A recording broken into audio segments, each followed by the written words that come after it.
नमस्कार दोस्तों, स्वागत है आप सभी का अल्टीमेट क्लासेस में। आज का जो अपना क्लास रहेगा इंजीनियरिंग ड्राइंग से रिलेटेड, और अपना जो टॉपिक चल रहा था उस टॉपिक में हम पढ़ रहे थे क्या, रिवेट चैप्टर पढ़ रहे थे।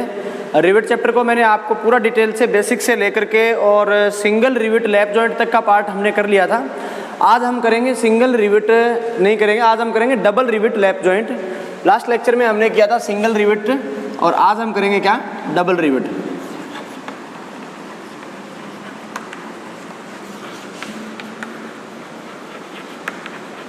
एक बात और दोस्तों सभी के लिए मैं बता देना चाहता हूं कि जो लोग सेकेंड ईयर के कुछ टॉपिक ढूंढ रहे हैं, जिस तरीके से कि मास, वेट एंड डेंसिटी है, फ्रिक्शन है, वेलोसिटी वगैरह है, ये सब टॉपिक जो हैं वो मैं पहले कंपटीशन एग्जाम के लिए, लोको पायलट के लिए, इनके लिए करवा चुका हूं। और उनकी जो प्लेलिस्ट है वो मैंने अभी electrician second year, fitter second year के नाम से डाल रखी है। यानी जो टॉपिक सेकेंड ईयर में है वो आप सेकेंड ईयर की प्लेलिस्ट में सर्च करें। जो टॉपिक आपके फर्स्ट ईयर में लगते हैं वो ITI engineering drawing, ITI workshop calculation and science, यानी ये जो प्लेलिस्ट में बनी हुई है ना, ये है फर्स्ट ईयर के लिए। फर्स्ट ईयर का जितना भी पार्ट है वो इसमें डाला जाएगा, लेकिन सेकंड ईयर के लिए अलग अलग मैंने प्लेलिस्ट कर दी है और उसमें वीडियोस डाल दिए हैं। जो वीडियोस इन टॉपिक्स पे आपको आवश्यकता है जिनकी, ठीक है ना। बार बार नीचे कमेंट आ रहे हैं कि सर फ्रिक्शन करवाइए, स्पीड वेलोसिटी करवाइए, तो उन पर मैं क्लासें लगा चुका हूँ। आप उतना पढ़िए, उतना पढ़ने के बाद जब आपको लगेगा कि हाँ इतना हमने अच्छे से पढ़ लिया है, उसके बाद हम आगे की क्लासें भी पढ़ेंगे। सिलेबस जो भी है वो यहाँ से इस क्रम में ही चलेगा। अब जैसे कि अब रिवेट चैप्टर है, रिवेट के बाद सिलेबस में क्या दिया हुआ है वो सिलेबस का टॉपिक हम उठाएंगे। ऐसा नहीं है कि पहले 5वां चैप्टर उठा लिया जाए या पहले 10वां चैप्टर पहले करवा दिया जाए, ऐसा कभी नहीं करवाया जाएगा। ऐसा क्योंकि एक सीक्वेंस बनी रहे उससे अच्छा रहेगा, पूरा सिलेबस आपका कवर हो जाएगा। चलिए बात करते हैं। तो आज का जो हमारा प्रश्न है वो ये इस तरीके से है, draw A double rivet, draw a double rivet lap joint. The thickness of plate, the thickness of plates is कितना ले लेते हैं आज अपने, ये लिख लेते हैं 16 mm, ठीक है। तो इस तरीके से एक प्रश्न लिखा हुआ आएगा आपके पास और उसको आपने स्टडी करना है। आपने ये देखना है सबसे पहले कि लैप जॉइंट बनाना है या फिर बट जॉइंट बनाना है, ठीक है। अगर आपको बनाना है लैप जॉइंट तो आपके दिमाग में ये रहना चाहिए कि प्लेट के ऊपर दूसरा प्लेट रखा जाएगा। तो यहाँ प्रश्न के अंदर दिया गया है कौन सा, हमें लैप जॉइंट दिया गया है, ठीक है। लैप जॉइंट दिया गया है। अब हमें ये बोला गया है कि आप यहाँ डबल रिवेट बनाना है। कौन सा बनाना है, डबल रिवेट। पिछले लेक्चर में हमने सिंगल रिवेट लैप जॉइंट बनाया था, आज हम डबल रिवेट लैप जॉइंट बनाएंगे। दोस्तों करना कुछ नहीं है, उस पिछले लेक्चर में हमने सिर्फ एक ही सेंटर लाइन ली थी। आज हम क्या करेंगे दोस्तों, दो सेंटर लाइनें खींचेंगे इस तरीके से। सेंटर लाइन एक, यहाँ से दूसरी जो सेंटर लाइन होगी और जो आपने पहले जो सेंटर लाइन खींची है, इन दोनों के बीच की दूरी। इसके लिए मैंने आपको बताया भी था कि ये जो दूरी होती है इसको हम यहाँ अगर निकालना चाहें कि एक सेंटर लाइन से इस दूसरी सेंटर लाइन के बीच की जो दूरी है, इस दूरी को हम ज्ञात करें तो 2D प्लस 6 mm कितना होता है, 2D प्लस 6 mm, जिसको हम बैक पिच बोलते हैं। पिच और बैक पिच का डिफरेंस मैंने आपको समझाया था कि ये जैसे प्लेटें लगी हुई है यहाँ मान लो, और अगर हम बात करें कि इसके अंदर रिवेटें लगी हुई हैं, एक रिवेट यहाँ, दूसरी यहाँ, तीसरी यहाँ, एक ही लाइन में है। इस रिवेट के सेंटर से इस रिवेट के सेंटर जो दूरी होती है, इस दूरी को बोला जाता है दोस्तों क्या, पिच बोला जाता है, P। और अगर मैं यूँ कहूँ कि इस लाइन में, फिर इस लाइन में, फिर इस लाइन में, अब ये जो यहाँ से और यहाँ तक का जो सेंटर है, इसकी जो दूरी होती है, इस दूरी को बोला जाता है बैक पिच, जिसका माप होता है 2D प्लस 6 mm होता है। तो यहाँ हम क्या कर रहे हैं, एक रिवेट और समांतर में दूसरी रिवेट, क्योंकि डबल रिवेट लैप जॉइंट है तो दो रिवेटों की लाइन चलेगी इकट्ठी, ठीक है। तो ये बैक पिच का फॉर्मूला हो गया 2D प्लस 6 mm। हम लिखेंगे 2 इंटू डी की वैल्यू चाहिए। प्रश्न में जो वैल्यू दी होती है दोस्तों, थिकनेस ऑफ प्लेट, आपको जो प्रश्न में वैल्यू दी गई होती है वो दी गई होती है जोड़े जा सकने वाली या जोड़े जाने वाली प्लेट या जोड़े जाने वाले पार्ट्स की मोटाई दी गई होती है, वो होता है T का मान। किसका मान होता है, T का मान। यहाँ लिख रहा हूँ मैं, T बराबर थिकनेस जो दी हुई है 16 mm, ठीक है। और देन डी और डायमीटर निकालने के लिए फॉर्मूला मैंने आपको बताया था, d बराबर 6√t, 6√t, d बराबर 6√t की वैल्यू कितनी दी हुई है 16 mm, d बराबर 6 गुना 16 का वर्गमूल 4, d बराबर 4 छिके कितना हो जाएगा 24 mm। d का मान कितना आ गया 24 mm। ये d की वैल्यू यहाँ पुट करेंगे, 24 प्लस 6 कितना हो जाएगा 24 दुए कितना हो जाएगा हमारे पास 48 प्लस 6, ठीक है ना, 2 चौके 8, 2 दुए 4, 48 प्लस 6 करेंगे, 8 और 6 14, हासिल 1 और 4 और 1 5, 54 mm। बैक पिच की वैल्यू आ गई कितनी, बीपी लिख देता हूँ इसको, बीपी बैक पिच कितनी आ गई 54 mm। तो यानी इस सेंटर लाइन से इस सेंटर लाइन के बीच की जो दूरी है वह कितनी दूरी है 54 mm, 54 mm, यानी 2d प्लस 6 mm डिस्टेंस रखी जाती है, ठीक है। यानी एक रिवेट फिर समांतर में दूसरी रिवेट, तो दोनों के बीच का जो गैप होता है वो होता है 2d प्लस 6 mm। वैल्यू को कैलकुलेट किया हमने, पहले हमने d निकाला, d निकालने के लिए फॉर्मूला लगाया 6√t और t हमें दिया गया है कितना 16 mm दिया गया है, ठीक है। उसको हमने पुट करके d का मान और d को पुट करके फिर हमने बैक पिच निकाल ली, कितना है यहाँ पर 54 mm। इस सेंटर लाइन से इस सेंटर लाइन के बीच में कितनी दूरी है 54 mm। अब हम क्या करेंगे, यहाँ से इस तरीके से 3 लाइनें, ये एक प्लेट बन जाएगी, प्लेट A हो गई, फिर हम यहाँ पर दूसरी लाइन, तो ये हो जाएगी अपनी दूसरी। कितनी चौड़ी है ये, प्लेट की मोटाई के बराबर, थिकनेस ऑफ प्लेट के इक्वल होनी चाहिए। और थिकनेस ऑफ प्लेट कितनी है 16 mm, 16 mm। तो ये हमारी प्लेट है 16 mm की और ये भी हमारी प्लेट कितनी है 16 mm की। अब हमें करना क्या है दोस्तों, जो ऊपर वाली प्लेट है, इस ऊपर वाली प्लेट यानी ये बीच वाला पॉइंट है ना, मैं यहाँ से पकड़ लेता हूँ इसको, देखो यहाँ से यहाँ तक कितनी लंबी प्लेट करेंगे। अब देखो तो ऊपर वाली प्लेट है, इसके लिए यहाँ तक दूरी मैंने आपको कल बताया था कि ये जो दूरी रखी जाती है सेंटर से प्लेट के सिरे तक की जो दूरी रखी जाती है, ये दूरी होती है दोस्तों कितनी, मार्जिन होता है, ये मार्जिन कितना होता है 1.5d होता है, ठीक है। यहाँ पॉइंट ले लेंगे, फिर 5 डिग्री तिरछा करके इसको यहाँ मिला देंगे इसके साथ, इस पॉइंट से यहाँ से ये पॉइंट कितनी दूरी पर लेना है 1.5d। वैल्यू कैलकुलेट करते हैं मार्जिन की, तो मार्जिन की वैल्यू है 1.5d, फॉर्मूला 1.5 इंटू डी की वैल्यू कितनी है हमारे पास 24। दोस्तों 24 का 1.5 गुना कितना हो जाएगा हमारे पास 36 mm हो जाएगा, ठीक है ना। तो ये हमारा हो गया कितना 36 mm, यहाँ से यहाँ तक की दूरी 36। अब इसी पॉइंट से इसी बीच वाली लाइन पे ही काम करना है, सेंटर वाली पे ही, यहीं से यहाँ पर भी दूरी कितनी रखेंगे 36 mm और 5 डिग्री टेपर करते हुए नीचे की तरफ, ठीक है। तो प्लेट जो आप तैयार कर रहे हैं, नीचे वाली प्लेट का राइट वाला भाग तैयार हो गया, ऊपर वाली प्लेट का लेफ्ट वाला भाग जो है वो आपने तैयार कर लिया। बचा हुआ भाग है, अगर ये एक्स्ट्रा भी बना दिए आपने तो कोई बात नहीं है, इनको इस तरीके से पूरा कर दीजिए, ठीक है। इसको यहाँ से इस तरीके से हम इसको कंप्लीट करेंगे, तो 2 प्लेटें बन गई, ठीक है। करना क्या है, जितनी प्लेट की थिकनेस है उतनी थिकनेस के बराबर 3 लाइनें, 1 2 3, 16-16 mm के अंतराल पर, बीच वाली लाइन से 1.5d इधर चलना है, 1.5d इधर चलना है, ठीक है। 1.5d इधर चल के अगर टेपर इस तरफ किया है, ठीक है, फिर यहाँ से 1.5d चल के 5 डिग्री का टेपर यहाँ और दिखाना है आपको। अब आ जाइए, इसके अंदर हमें करने हैं 2 छेद, एक रिविट यहाँ लगेगी इस तरीके से और दूसरी रिविट हमारी यहाँ लगेगी, यहाँ इस तरीके से। लेकिन ये जो रिविट लगेगी, ये जो मैंने छेद किए हैं बीच वाली लाइन में इरेज कर रहा हूँ, इनका डायामीटर कितना है, तो डायामीटर ऑफ रिविट d आपने कैलकुलेट कर लिया है पहले ही, d बराबर आपने मान निकाला है कितना 24 mm, ठीक है। तो सेंटर से 12 mm इधर, 12 mm इधर, तो ये हो जाएगा डायामीटर 12, यानी टोटल 24 mm का, ये भी एक छेद हो जाएगा 24 mm। अब हमें क्या करना है, इसके ऊपर यहाँ रिवेट लगाना है इस तरीके से, और नीचे से भी उसको क्या करना है, हैमरिंग करना है। फिर यहाँ भी हमें क्या करना है, रिवेट लगाना है, और यहाँ हमें क्या करना होगा, इसको हैमरिंग। अब आप सोच रहे होंगे कि ये चाप कैसे काटे, कितना काटे, तो कल मैंने आपको डिटेल में बताया था कि कोई भी अपने रिवेट यूज़ करते हैं जनरली, वो रिवेट हम लेते हैं पेन हेड रिवेट। कौन सी रिवेट लेते हैं, पेन हेड रिवेट। हेड की जो मोटाई होती है वो मैंने आपको बताया था कितनी होती है 0.7d, इसका फॉर्मूला होता है।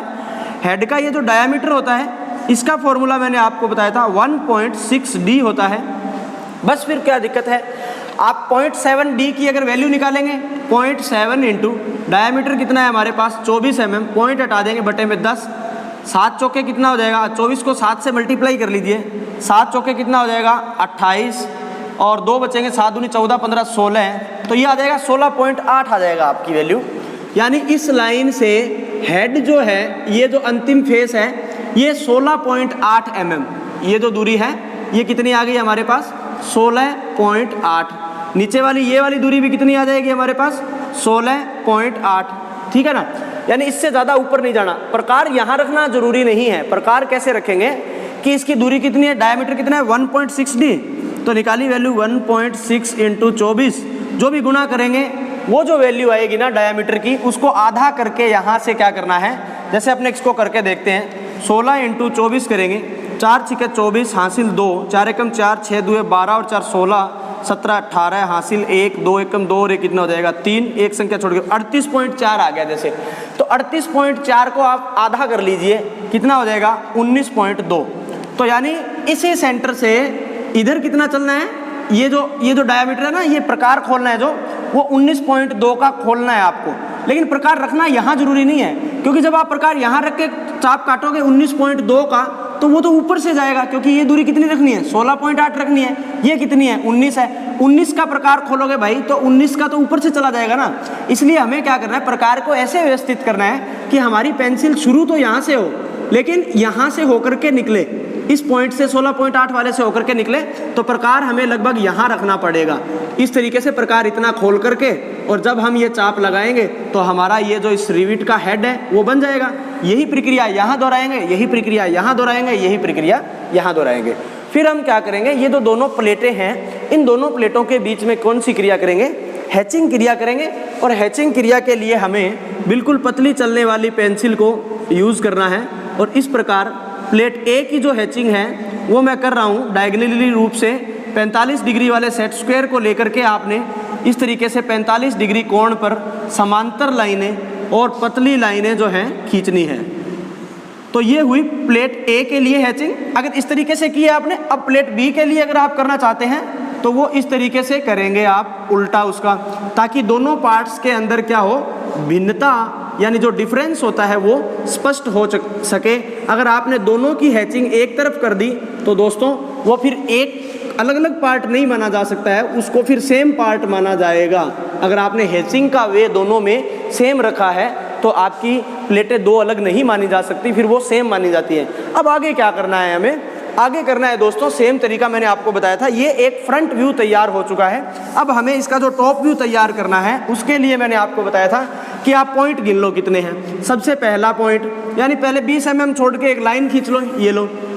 अब यहाँ से एक पॉइंट आया, पहला पॉइंट, यहाँ से लाइन जाएगी नीचे, ठीक है। फिर आगे चले, ये पॉइंट आ गया, मतलब यहाँ से भी जाएगी लाइन। फिर इसकी सीध में आएंगे, यहाँ से भी लाइन जाएगी, 1 2 3 इस तरीके से चलते चलेंगे। फिर यहाँ से भी कोई ना कोई लाइन, यहाँ से भी, ये इसके मैंने प्रोजेक्शन ले लिए, कुल 6 लाइनें होंगी, ठीक है।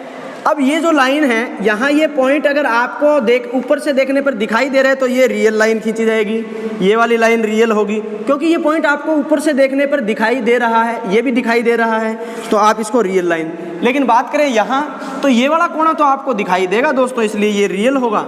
लेकिन ये जो दो कोने हैं ये दिखाई नहीं देंगे, इसलिए हमें इन लाइनों को कौन सी लाइन बनाना पड़ेगा, इनको हिडन लाइन बनाना पड़ेगा, क्योंकि ये जो कोने हैं इस प्लेट के नीचे हैं और जो भाग छुपा हुआ होता है ड्राइंग में उसे कौन सी लाइन से दर्शाया जाता है, हिडन लाइन से दर्शाया जाता है। ये आपने क्या किया, लाइनें खींच ली। अब मैं एक्स्ट्रा जो अनवांटेड लाइनें हैं उन्हें मैं क्या कर रहा हूँ, इरेज कर रहा हूँ। अब मुझे ये डिफरेंस करना है इन 6 लाइनों में से कौन सी 3 लाइनें हैं जो ऊपर वाली प्लेट के लिए प्रयोग हुई हैं। तो ऊपर वाली प्लेट के लिए प्रयोग हुई है, एक तो ये वाली लाइन, एक ये वाली लाइन और एक ये आउटसाइड बाहर वाली लाइन। तो ऊपर वाली प्लेट को मैं अलग शो करता हूँ, तो इसको थोड़ा सा ऊपर निकाल लेता हूँ, 5-4 mm जितना भी आप निकालना चाहें, और इनको मैं क्या करता हूँ आपस में मिला देता हूँ। यानी ऊपर की प्लेट का ये किनारा इन दोनों किनारों के साथ मैच करवा दिया यहाँ पर।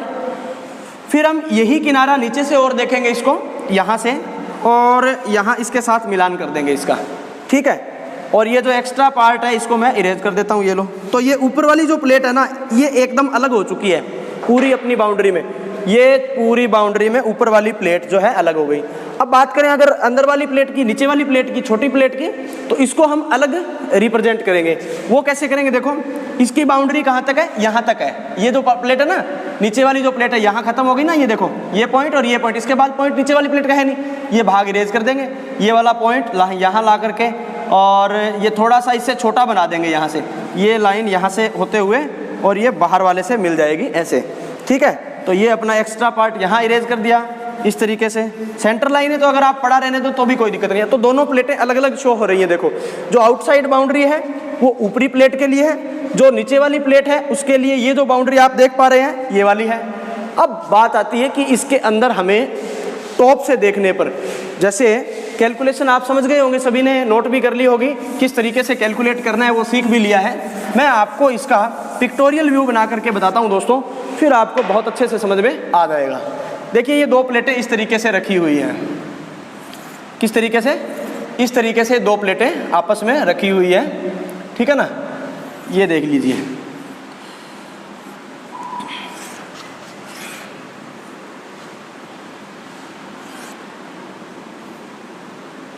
इस तरीके से दो प्लेटें आपस में रखी हुई हैं।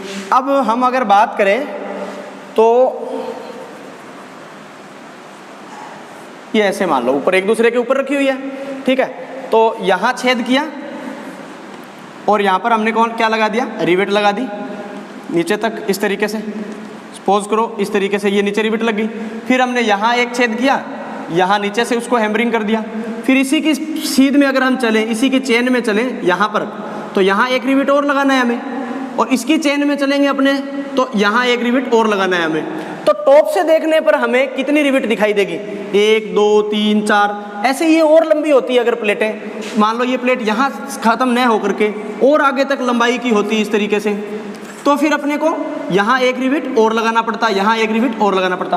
तो टॉप व्यू से हमें कितनी दिखाई देती, टॉप व्यू से हमें कितनी, कम से कम 1 2 3 4 5 6 दिखाई देती ना। और ये वाला पार्ट मैं ना लूँ तो 1 2 3 4 तो दिखाई देंगी। तो अब हमें इनका टॉप व्यू तैयार करने के लिए क्या करना पड़ेगा, यहाँ से 1.5D की दूरी पर पॉइंट लेंगे, फिर यहाँ से 3D दूरी पर दूसरा पॉइंट लेंगे, फिर 3D दूरी पर तीसरा पॉइंट लेंगे अगर हम 3 वाली बनाना चाहते हैं तो। फिर इसके सीध में आ जाओ, यहाँ पर 1.5D, फिर यहाँ पर 1.5D। अब करना क्या है, रिविट का ऊपर का जो हेड होता है ना, ये वाला हेड, इस चीज़ को समझो कि यहाँ जो रिविट लगी हुई है इसका जो हेड है वो कैसा होता है। रिविट का हेड होता है दोस्तों अर्धगोले के आकार से थोड़ा सा, मतलब इस तरीके से एलिप्स के आकार का, पूरा अर्धगोला नहीं कह सकते, इस तरीके का हेड होता है इसका। तो उस हेड का कोई ना कोई डायामीटर तो होता ही है। तो प्रकार खोलेंगे यहाँ से यहाँ तक, इसकी सीध में आ जाएंगे यहाँ, तो एक क्या बना देंगे यहाँ पर हम सर्किल बना देंगे इस तरीके से। ये हो गया। इतना ही डायामीटर लेकर के हम यहाँ भी हम एक सर्किल ड्रॉ करेंगे, वही डायामीटर लेकर के यहाँ, क्योंकि रिविटें सेम लग रही है यहाँ पर। तो ये तो हो गया हमारा टॉप व्यू। अब अगर बात करें इसी के अंदर एक छेद किया था हमने, दो प्लेटों के बीच में छेद किया था, लेकिन वो छेद रिविट फिट होने के बाद हमें दिखाई नहीं दे रहा है, लेकिन वस्तु में है तो सही, नॉलेज तो है हमें इस बात का। उस छेद का डायमीटर था ये वाला, टोटल 24 था, 12 mm प्रकार खोलेंगे और एक सर्किल बनाएंगे, कौन सा, हिडन सर्किल जो है वो बनाएंगे इस तरीके से, ठीक है। तो ये आपने तैयार करना है ऐसे 12 mm का प्रकार खोल करके। और इसी के अंदर हिडन सर्किल क्यों बना रहे हैं, क्योंकि ये जो दो प्लेटों के बीच में जो छेद किया हुआ है, जैसे मैं मान लो यहाँ करके बताता हूँ आपको, ये जो छेद है रिविट डालने के लिए जो छेद किया हुआ है, वो छेद रिविट फिट होने के बाद दिखाई नहीं देता है। और ड्राइंग में जो चीज़ दिखाई नहीं देती है उसे हम किस लाइन से रिप्रेजेंट करते हैं, हिडन लाइन से रिप्रेजेंट करते हैं। दोस्तों पैटर्न कुछ नहीं था, पैटर्न में सिर्फ आज इतना ही डिफरेंस था कि हमने लास्ट लेक्चर में किया था सिंगल रिविट लैप जॉइंट, और आज हमने किया है double rivet lap joint. Double rivet में सिर्फ एक ही बात ध्यान रखनी है कि इस रिविट के सेंटर से इस रिविट के बीच की जो दूरी, या दो रिविटों का जो बीच का जो सेंटर होता है, बैक पिच जिसको बोलते हैं, वह कितनी होती है, 2D + 6 mm रखी जाती है। D की वैल्यू आपको निकालनी पड़ेगी। D के लिए मैंने फॉर्मूला बता दिया 6√T, और D तभी निकल पाएगा जब आपके पास थिकनेस ऑफ प्लेट होगी। क्लियर है सभी को। तो दोस्तों ये था हमारा रिविट जो चैप्टर है। इससे बड़ा सवाल आपका रिविट का इसमें नहीं बनेगा ITI के एग्ज़ाम में। जब तक ITI first year semester wise है तब तक इससे बड़ा सवाल वो आपको नहीं देगा। क्लियर है। फिर भी अगर आप चाहो तो मैं एक क्लास बट ज्वाइंट की ओर लगाना चाहूँगा। अभी लैप जॉइंट पढ़ा है हमने, नेक्स्ट जो क्लास पढ़ेंगे उसमें पढ़ेंगे हम सिंगल रिविट, बट जॉइंट कैसे बनाया जाता है, कवर प्लेट कैसे रखी जाती है, उसका थोड़ा सा मैं हिंट आपको देना चाहूँगा ताकि आप भविष्य में किसी भी ITI में कहीं भी, चाहे आप CITS कर रहे हैं, चाहे आप ITI कर रहे हैं, चाहे आप पढ़ाने जाएंगे तो वहाँ आपको कभी कोई दिक्कत नहीं हो। Have a nice day from my side, ठीक है ना। वीडियो को ज़्यादा से ज़्यादा शेयर करना है आपने।